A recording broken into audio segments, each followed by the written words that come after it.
Desde que o cinema é cinema, obras literárias têm sido fonte de rico material para a realização de filmes.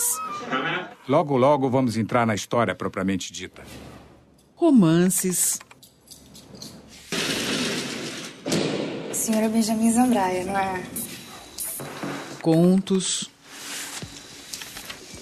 Essa terra tem dono, vocês sabem disso. Essa terra tá aí largada. Livros policiais.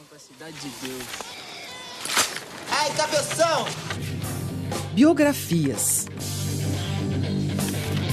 Pode me chamar de Cazuza.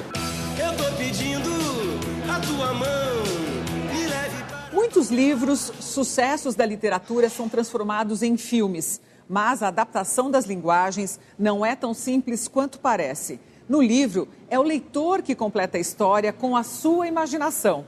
Já no cinema, são os atores que dão vida aos personagens. O roteirista tem de conseguir passar para a tela toda a emoção e encantamento da obra literária. Cinema e literatura utilizam elementos diferentes para veicular suas mensagens. A literatura usa exclusivamente a palavra escrita. E o cinema usa imagem em movimento, acompanhada ou não de som.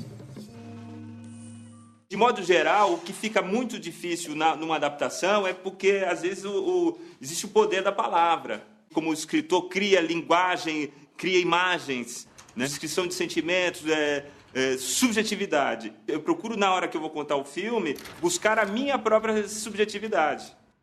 Num romance, não importa só a história, mas também a forma como é contada, o tipo de narração, o vocabulário, as metáforas. Enfim, o estilo do autor. No cinema, os recursos são outros. A fotografia, o movimento de câmera, o enquadramento, as locações, a performance dos atores, a trilha sonora. Desde quando você escolhe os atores, até quando você escolhe o jeito de fotografar, de iluminar, o tipo de humor, você está sempre optando. Quando se leva uma obra literária para o cinema, se faz uma verdadeira transposição de um meio para outro.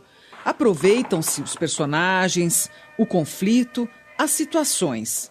Vou te mostrar que é um olímpico, Macabeia! Enfim, a fábula da história. Como eu abro a possibilidade de que aquele livro, daquele texto literário, seja transposto para uma outra linguagem, que é a linguagem do cinema, eu tenho que tentar ajudar a trazer elementos para que aquilo se torne bom dentro daquela linguagem. Eu não quero que o filme seja literário. Se o filme for literário, algo está errado. O filme tem que ser cinematográfico. Muitas vezes, o roteiro é reescrito depois que se faz a pesquisa do tema e a escolha das locações. Foi o que aconteceu com o filme Os Matadores, de Marçal Aquino e Beto Brandt. Olha bem, que é para já ir pegando raiva. É um policial que conta a questão rural, da violência rural no Brasil, nessa região lá de Mato Grosso. Quando nós resolvemos fazer a adaptação, em 94, nós dois viajamos lá para a fronteira, fomos lá entrevistar, olhar, sentir como era o cenário. E nesse momento a gente se embebeu dessa realidade. E aí o roteiro ganhou um colorido e uma força que não tinha outra saída a não ser reescrever. No filme Eu Receberia as Piores Notícias dos Seus Lindos Lábios, houve alteração no tempo narrativo. No livro, a história é contada no passado. Já no filme, tudo acontece no presente em ordem cronológica.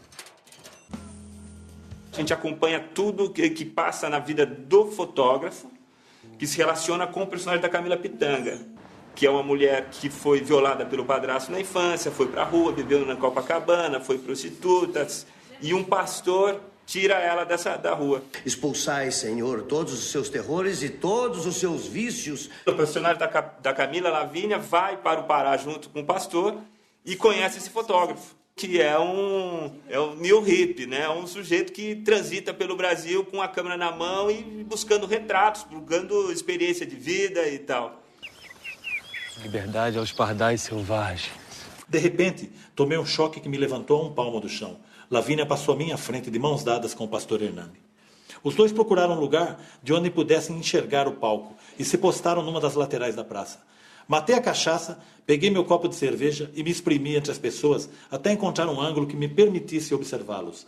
Lavínia estava deslumbrante. Usava um vestido vermelho que eu conhecia bem, um que a deixava com os ombros de fora e que já era justo antes, quando ela pesava menos. O pastor vestiu de sempre. O tipo de sujeito que, se pudesse, apareceria de terno no juízo final. Era a primeira vez que eu via os dois juntos.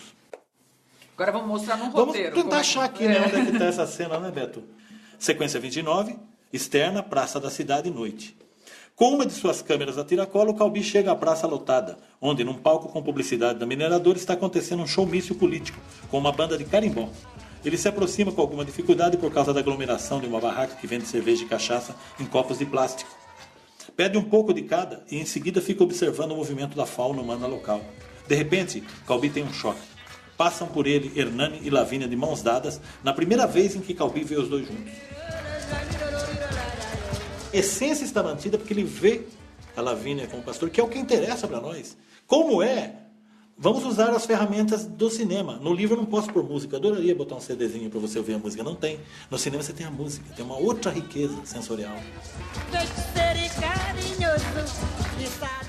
Se a adaptação de qualquer livro para o cinema por si só já é um desafio, imagina então a dificuldade em adaptar um clássico da literatura brasileira como Memórias Póstumas de Brás Cubas, de Machado de Assis.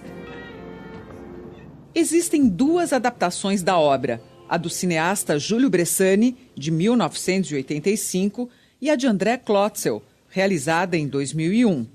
A Sepultura, para mim, foi outro berço. Nesse filme, a narração era muito importante. O livro é um narrador, que é o Brás Cubas, que já morreu, e conta a história para o leitor. Então eu refiz a história, reconstruí a história para cinema, baseado nesse pressuposto inicial, que era um fantasma, um Brás Cubas, morto em 1869, que estava contando em 2000 e pouco a história para os espectadores de cinema, que já tinha contado para o livro.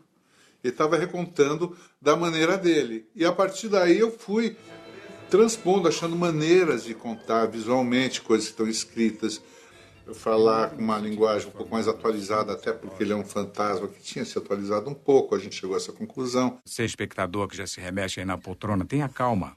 A gente lê o livro inteiro, em nenhum momento, em nenhuma hora, em nenhum segundo, o Machado de Assis fala com o Brás Cubas. Você não sabe se ele é baixo, alto, gordo, magro, careca, cabeludo, loiro, moreno. Ele não fala nada. No cinema não adianta.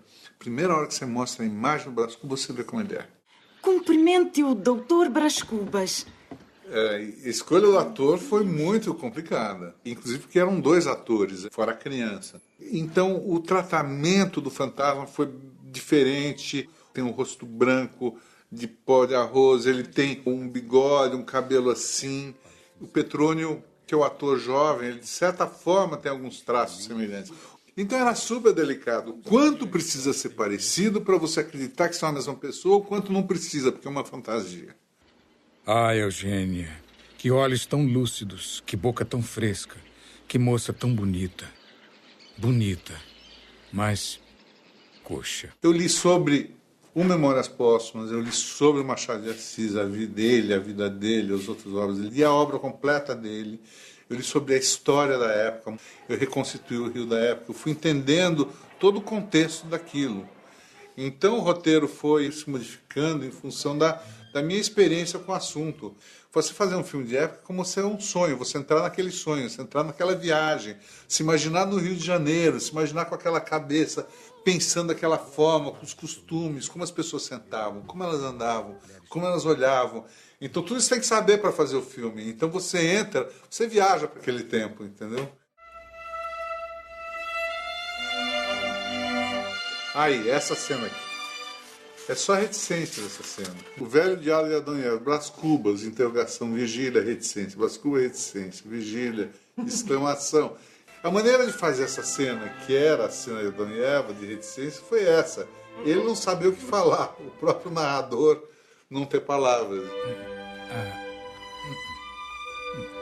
A dificuldade com o filme foi dizer que o filme é, de certa forma, uma comédia, é um filme divertido.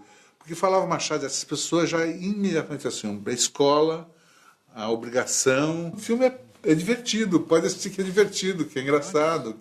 Eu quero mostrar uma coisa inédita. Que eu saiba, até hoje, nunca ninguém relatou seu próprio delírio de morte. Vou fazer isso agora. Eu me preocupei em ser fiel a mim mesmo, ao que eu tinha sentido quando eu li o livro. E acho que isso é que é a coisa mais verdadeira que você pode ter quando você resolve fazer uma adaptação. Se isso coincidiu com o que as pessoas acham quando leem o livro, ótimo. Isso tudo não acontece. Eu acho que o nosso trabalho, a nossa parceria, está no sentido de sempre tentar estabelecer um diálogo à altura de cada livro sobre o qual a gente se debruça. O livro tem o seu talento, a sua subjetividade, a sua potência como linguagem. O roteiro é a receita de bolo, como disse o Marçal, né? É o que faz a passagem. Agora, o filme tem que se distanciar do roteiro, tem que buscar a sua autonomia, buscar a sua potência de observação, de criação de cena, de composição com atores e elementos de produção do filme. Eu estou grávida! Grávida de Luiz Carlos Prestes! Como se explica isso? Cazuza!